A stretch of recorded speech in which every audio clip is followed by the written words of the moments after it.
Hello दोस्तों, स्वागत है आप सबों का आपके अपने YouTube channel success commerce classes में। आज की वीडियो में हम लोग क्लास 12 बीएसटी के लेसन नंबर 11 करेंगे। इससे पिछले वीडियो में हमने लेसन नंबर 10 तक कर लिया था।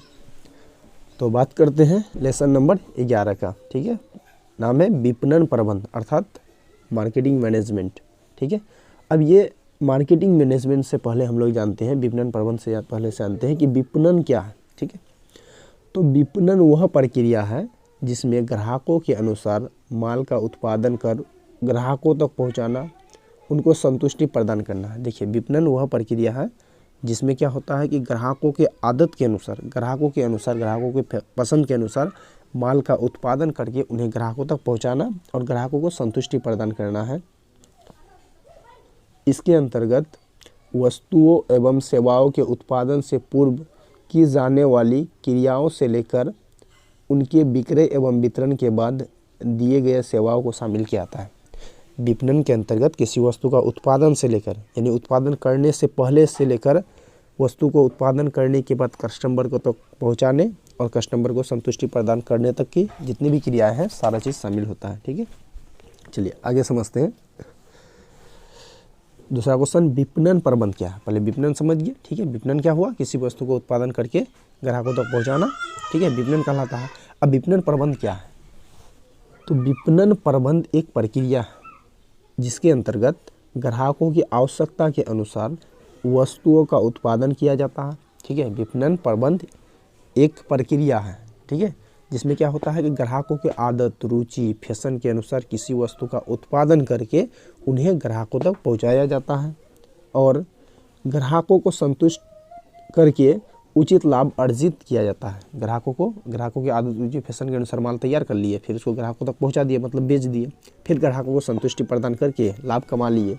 ठीक है, विपणन प्रबंध अवधारणा का जन्म अमेरिका में हुआ था। देखिए, आपसे ऑब्जेक्टिव पूछ सकता है कि विपणन प्रबंध अवधारणा का जन्म कहाँ हुआ था, तो याद रखिएगा अमेरिका में हुआ था। ठीक है, तो विपणन प्रबंध अवधारणा का जन्म अमेरिका में हुआ था। इसकी उत्पत्ति व्यवसाय के क्षेत्र में ग्राहकों की भूमिका ज्ञात करने के लिए हुई है। इसकी उत्पत्ति, विपणन प्रबंध का उत्पत्ति जो है व्यवसाय के क्षेत्र में ग्राहकों की भूमिका ज्ञात करने के लिए, मतलब ग्राहकों का आदत, रुचि, फैशन पता लगाने के लिए किया जाता है। ठीक है, चलिए नेक्स्ट क्वेश्चन समझते हैं। विपणन प्रबंध की विशेषता बताएं। ठीक है, विपणन प्रबंध के आपको लक्षण पूछे या विशेषता पूछे, एक ही बात है। चलिए, निम्न है। पहला, विपणन प्रबंध वस्तुओं एवं सेवाओं का वितरण है। देखो, विपणन प्रबंध के अंतर्गत क्या होता है, किसी वस्तु और सेवा का वितरण, मतलब बना करके उसको कस्टमर तक पहुंचाना है।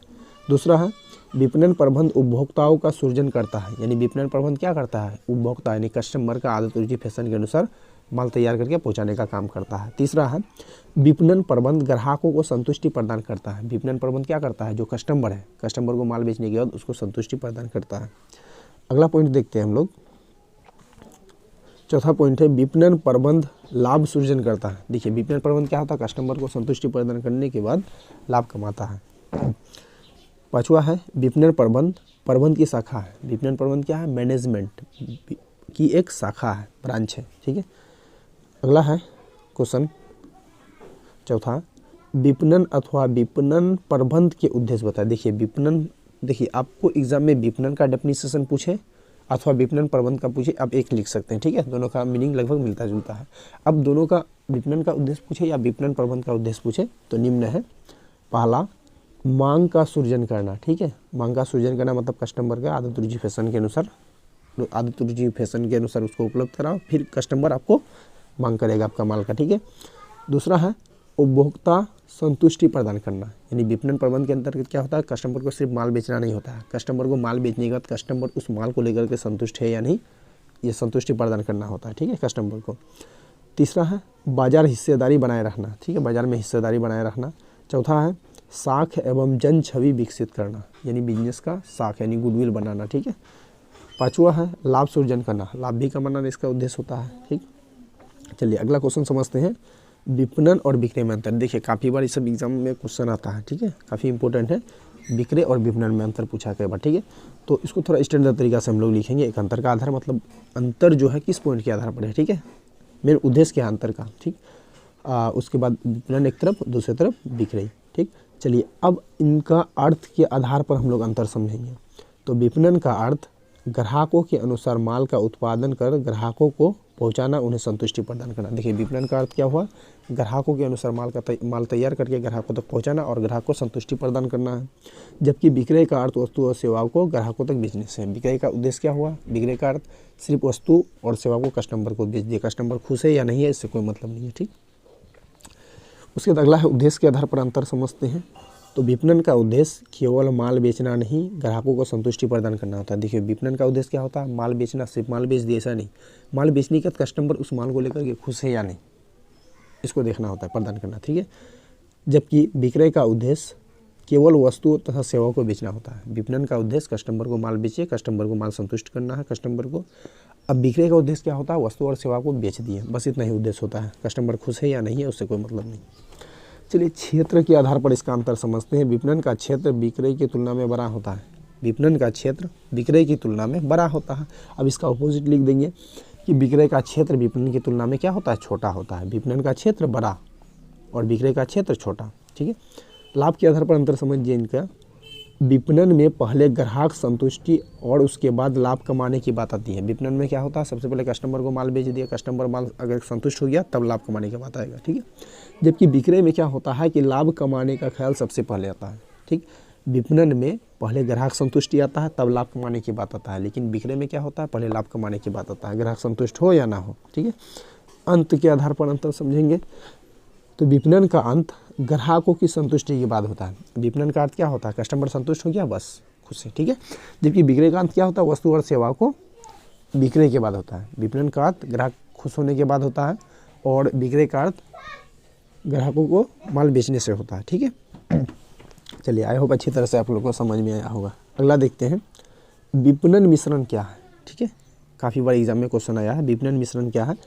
तो विभिन्न विपणन क्रियाओं को सफलतापूर्वक पूरा करने के लिए, ठीक है, विभिन्न विपणन क्रियाओं को सफलतापूर्वक पूरा करने के लिए बनाई गई नीतियों के योग को विपणन मिश्रण कहते हैं। विभिन्न विपणन क्रियाओं को सफलतापूर्वक पूरा करने के लिए बनाई गई नीतियों के योग को, नीति के योग को क्या कहेंगे, विपणन मिश्रण कहेंगे। अर्थात हम इसको दूसरे शब्दों में बोल सकते हैं, अर्थात ऐसे सभी विपणन निर्णय जो विक्रय को प्रोत्साहित करते हैं, ऐसे सभी विपणन निर्णय जो विक्रय को, सेल्स को प्रोत्साहित करते हैं विपणन मिश्रण कहलाते हैं, ठीक है। चलिए नेक्स्ट क्वेश्चन समझते हैं। विपणन मिश्रण के तत्व अथवा अंशों को बताएं, ठीक है। विपणन मिश्रण के तत्व अथवा अंगों को बताएं, ऐसे अंगों होगा, ठीक है। तो है आंसर विपणन मिश्रण के तत्व अथवा अंग क्या है, निम्न है, ठीक है। विपणन मिश्रण के तत्व अथवा अंगों को 4P के नाम से जाना जाता है। ऐसे लिखना है आंसर, विपणन मिश्रण के तत्व अथवा अंगों पूछे तो विपणन मिश्रण के तत्व अथवा अंग को 4P के नाम से जानते हैं, ठीक है।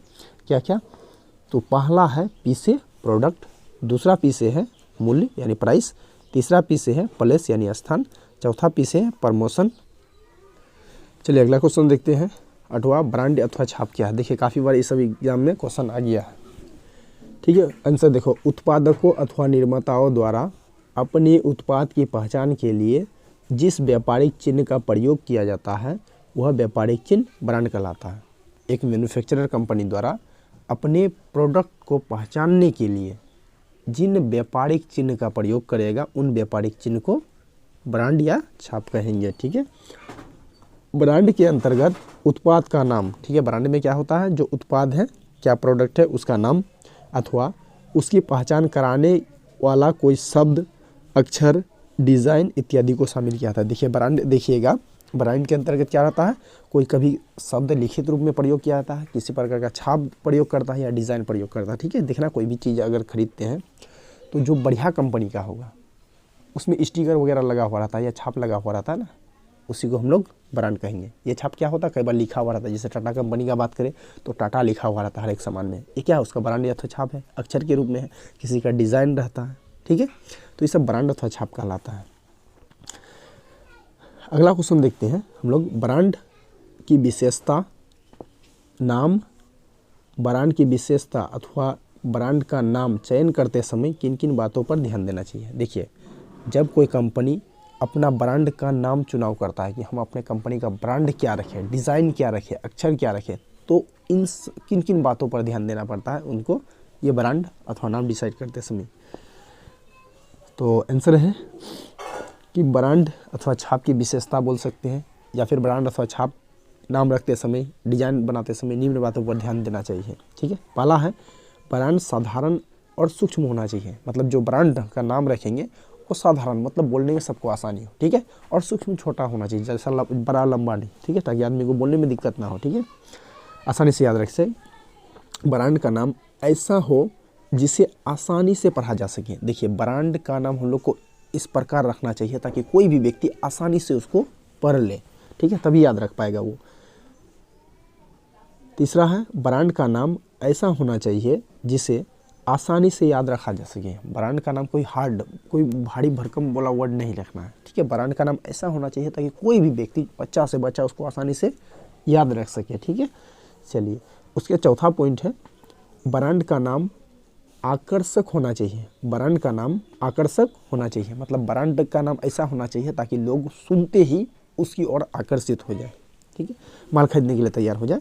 ठीक, उसके बाद ब्रांड का नाम ऐसा होना चाहिए जिसका पंजीयन कराया जा सके, मतलब ब्रांड का नाम ऐसा होना चाहिए जिसका पंजीयन कराया जा सके। जैसे मान लो कि Reliance company already branded company है, अब फिर से अपने कंपनी का नाम रिलायंस कंपनी रख देते हैं, थोड़े आपका रजिस्ट्रेशन होगा, नहीं होगा, मतलब और सबसे अलग होना चाहिए। ठीक है, चलिए उसके बाद नेक्स्ट क्वेश्चन समझते हैं हम लोग।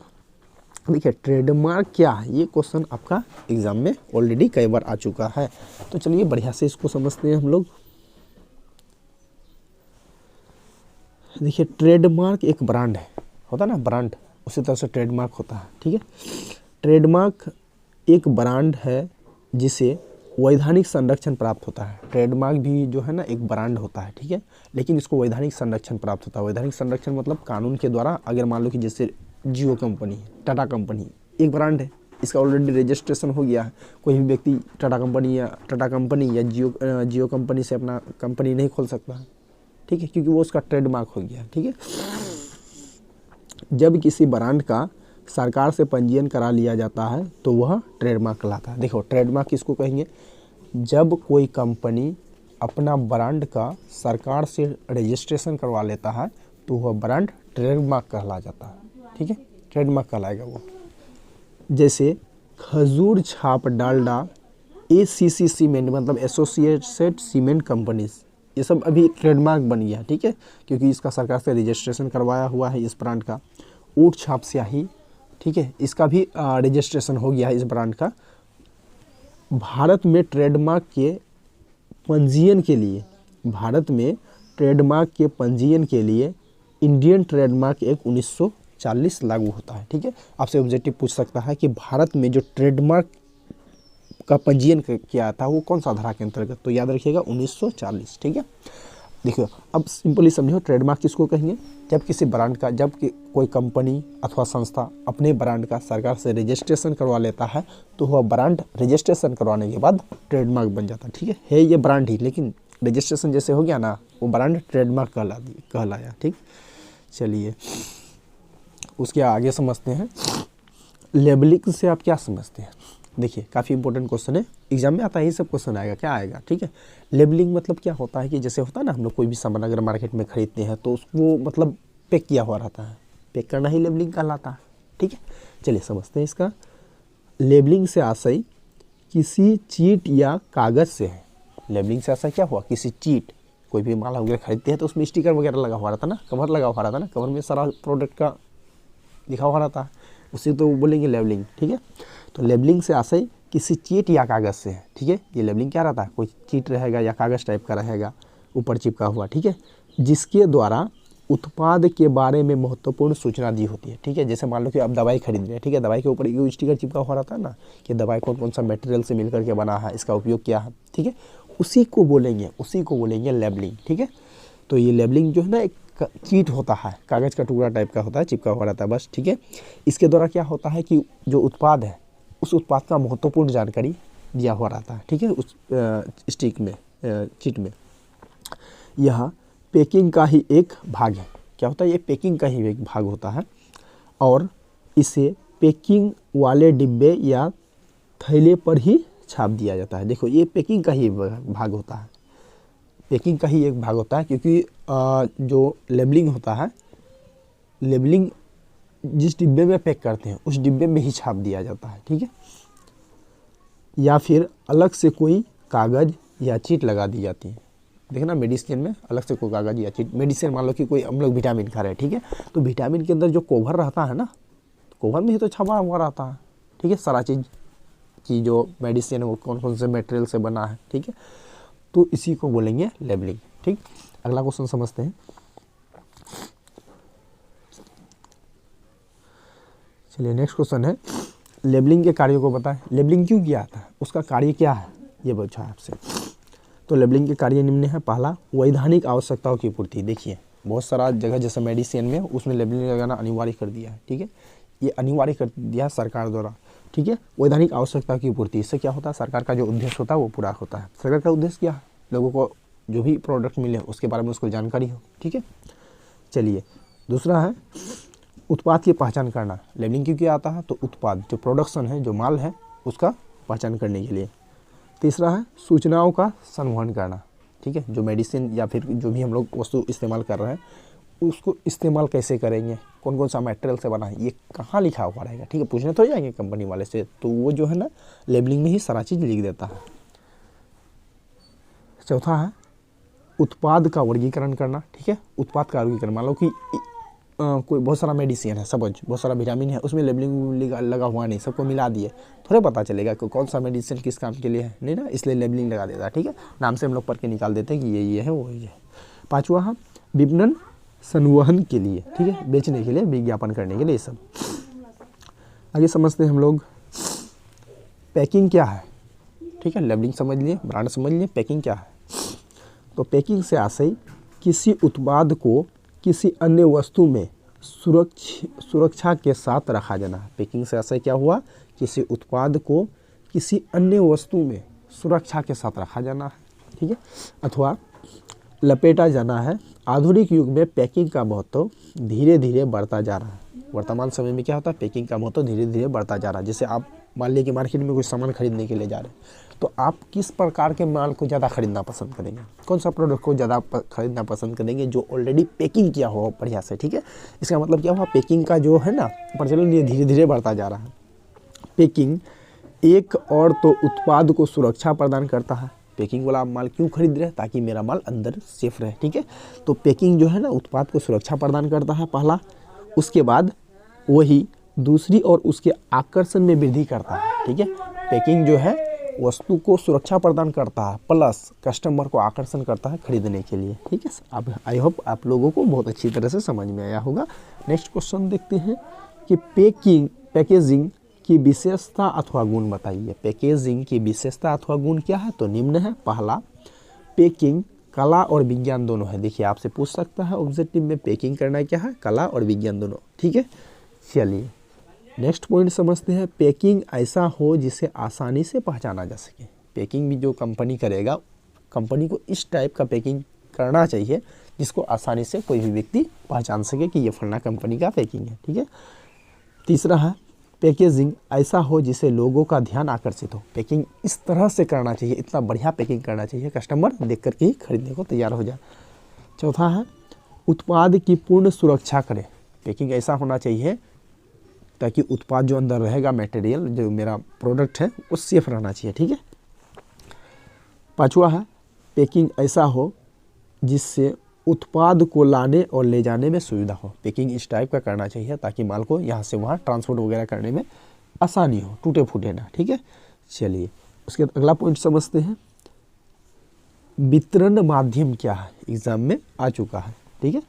वितरण माध्यम से आशय उस माध्यम से है जिससे होकर वस्तु उत्पादक या निर्माताओं के पास उपभोक्ताओं तक पहुँचती है। देखिए विपणन वितरण क्या है, तो विपणन वितरण से आशय उस मार्ग से है, उस रास्ते से है जिससे होकर कोई एक वस्तु क्या होता है, मैन्युफैक्चरर कंपनी के पास से निकल करके कस्टमर तक पहुंचता है, ठीक है।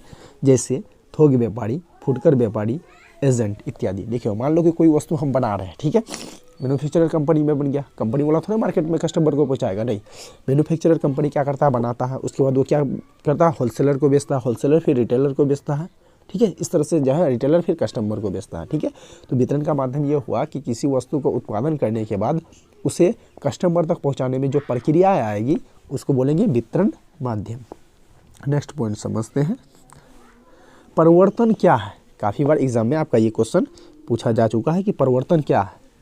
तो उपभोक्ताओं के आदत, रुचि, फैशन इत्यादि को ध्यान में रखते हुए, देखिए राइटिंग में थोड़ा हाँ दिक्कत हो सकता है आप लोग, ठीक है, क्या करें मजबूरी है, ठीक है। उपभोक्ताओं के आदत, रुचि, फैशन इत्यादि को ध्यान में रखते हुए वस्तु का निर्माण कर उसे उपभोक्ताओं तक पहुंचाना परिवर्तन कहलाता है। देखिए कस्टमर का आदत, रुचि, फैशन के अनुसार माल का उत्पादन करके उसको कस्टमर तक पहुंचाना परिवर्तन कहलाएगा, ठीक है। वर्तमान में कस्टमर किस टाइप का माल को खरीदना ज़्यादा पसंद करता है, ठीक है, उनको तैयार करके कस्टमर को बेचना परिवर्तन कहलाएगा। यानी कह सकते हैं कि अपने बिजनेस में, ठीक है, जो माल बनाने का तौर तरीका है उसमें कुछ नयापन लाना, ठीक है, उसको मॉडिफाई करना, पुराना तरीका छोड़ करके नया तरीका अपनाना परिवर्तन कहलाएगा। नेक्स्ट क्वेश्चन समझते हैं, विक्रय संवर्धन क्या है। काफ़ी बार एग्जाम में आ चुका है बिहार बोर्ड।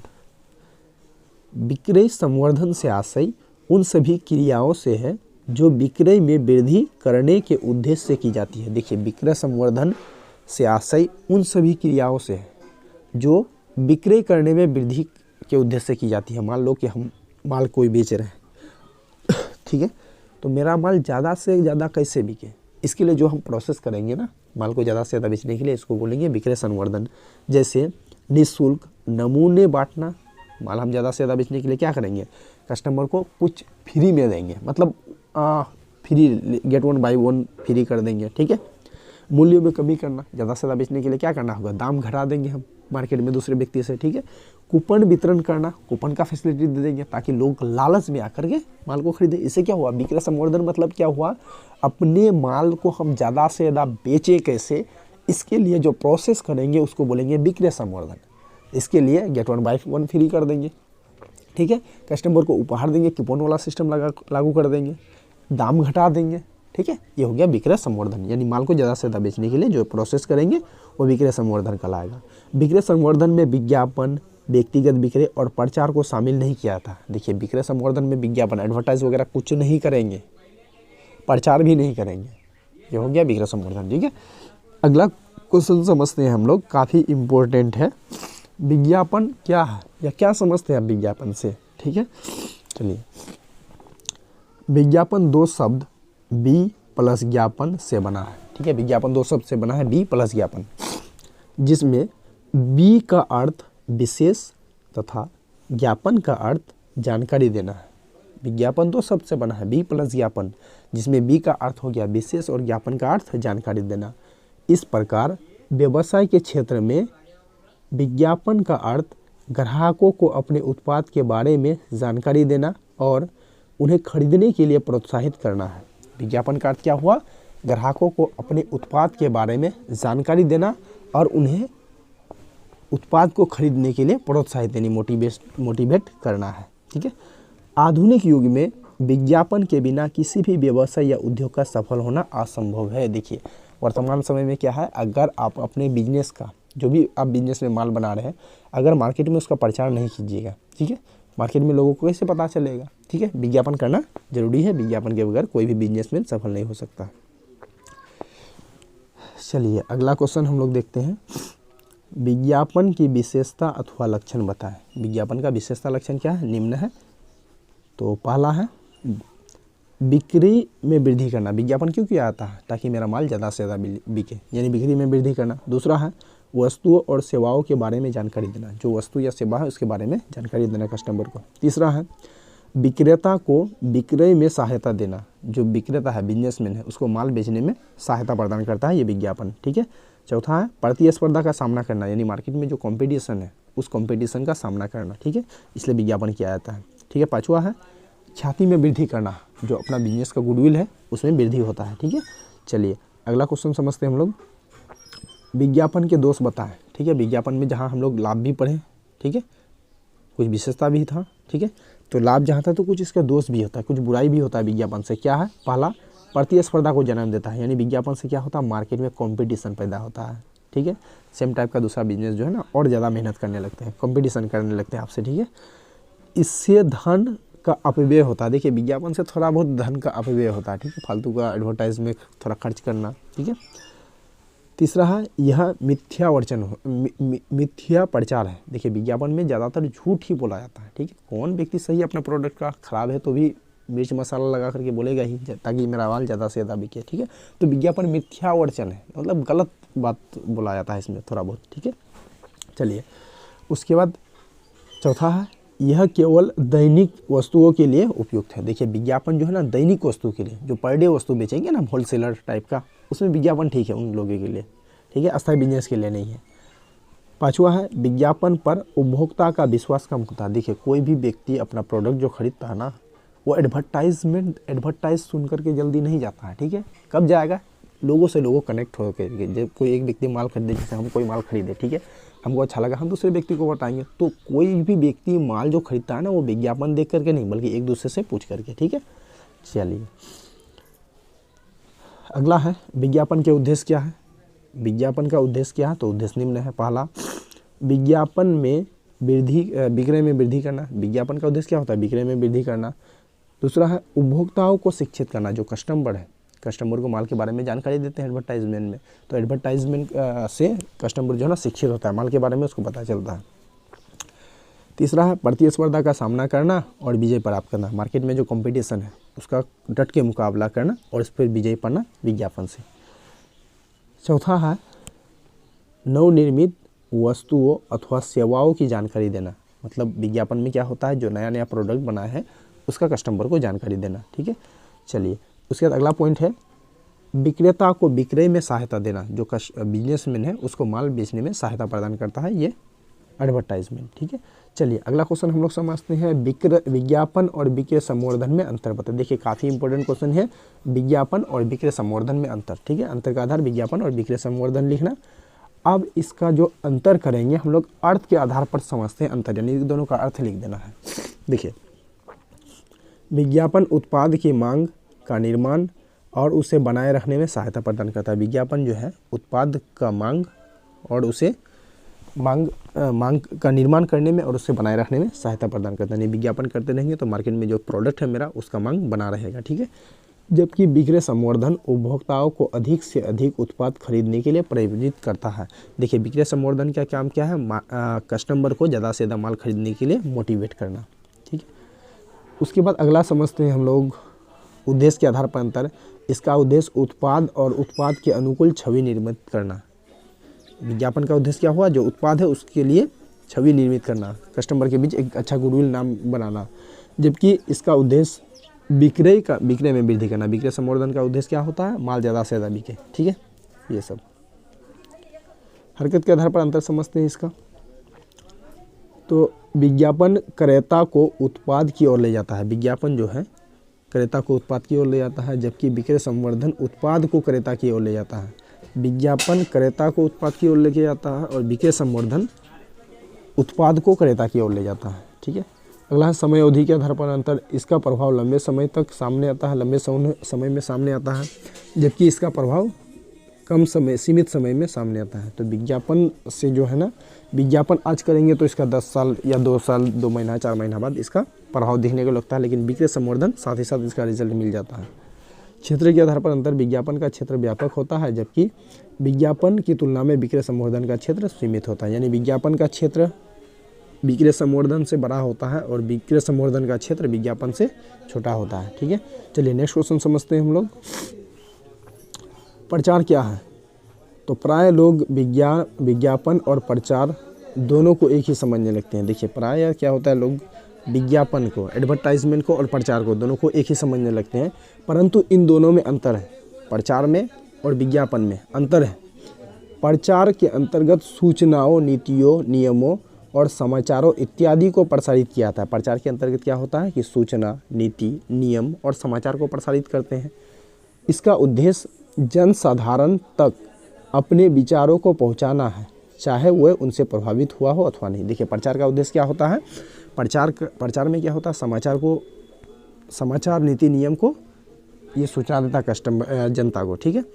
और प्रचार का उद्देश्य ये कभी नहीं होता है कि कस्टमर, प्रचार का उद्देश्य अपना समाचार सुना देना, ठीक है, लोगों को नीति नियम बनाना, बता देना, ठीक है, चाहे लोग उनसे प्रभावित हुआ हो अथवा नहीं हुआ, उससे कोई फर्क नहीं पड़ता। ये हो गया आपका प्रचार, ठीक है। अगला समझते हैं, विज्ञापन और प्रचार में अंतर बताइए। तो विज्ञापन और प्रचार में अंतर निम्न है, काफ़ी इंपॉर्टेंट क्वेश्चन है ये। उद्देश्य के आधार पर अंतर, इसका उद्देश्य, इसका मतलब विज्ञापन का उद्देश्य, इसका उद्देश्य ग्राहक के मन में विज्ञापित वस्तु खरीदने की इच्छा जागृत करना। विज्ञापन का उद्देश्य क्या हुआ, ग्राहकों के मन में जो वस्तु का प्रचार कर रहे हैं, ये विज्ञापन कर रहे हैं, उसको खरीदने के लिए इच्छा जागृत करना है। जबकि प्रचार का उद्देश्य क्या होता है, केवल विचारों और जन साधारण बात पहुंचाना। क्या होता है, विज्ञापन का प्रचार का उद्देश्य लोगों को समाचार बताना, ठीक है। सच्चाई, तो इसमें प्रचार की तुलना में कम सच्चाई होती है। देखिए विज्ञापन में क्या होता है, प्रचार में ज़्यादा सच्चाई होता है, विज्ञापन में कम होता है। इसमें विज्ञापन की तुलना में अधिक सच्चाई होती है, प्रचार में क्या होता है, ज़्यादा सच्चाई होता है और विज्ञापन में थोड़ा कम होता है, ठीक है। क्षेत्र के आधार पर अंतर, विज्ञापन का क्षेत्र प्रचार की तुलना में सीमित होता है। विज्ञापन का क्षेत्र जो है प्रचार की तुलना में थोड़ा छोटा होता है, जबकि इसका क्षेत्र विज्ञापन की तुलना में बड़ा। यानी विज्ञापन का क्षेत्र प्रचार का तुलना में छोटा होता है और प्रचार का क्षेत्र विज्ञापन की तुलना में काफ़ी बड़ा होता है, ठीक है, व्यापक होता है।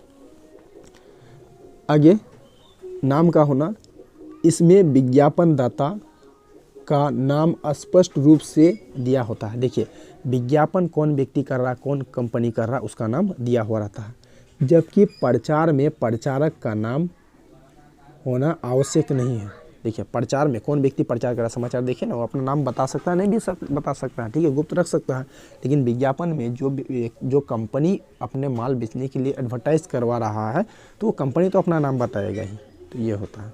अगला है प्रकृति के आधार पर अंतर, विज्ञापन का स्वरूप अपील होता है और प्रचार का स्वरूप क्या होता है, समाचार होता है। विज्ञापन का स्वरूप क्या होता है, अपील होता है, मतलब कस्टमर से अपील करना कि आप मेरे माल को खरीदिए। प्रचार का उद्देश्य क्या होता है, समाचार पत्र को समाचार सुनाना होता है, ठीक है। चलिए काफ़ी लॉन्ग वीडियो हो। लास्ट क्वेश्चन है क्वेश्चन नंबर 26, व्यक्तिगत विक्रय क्या होता है, ठीक है।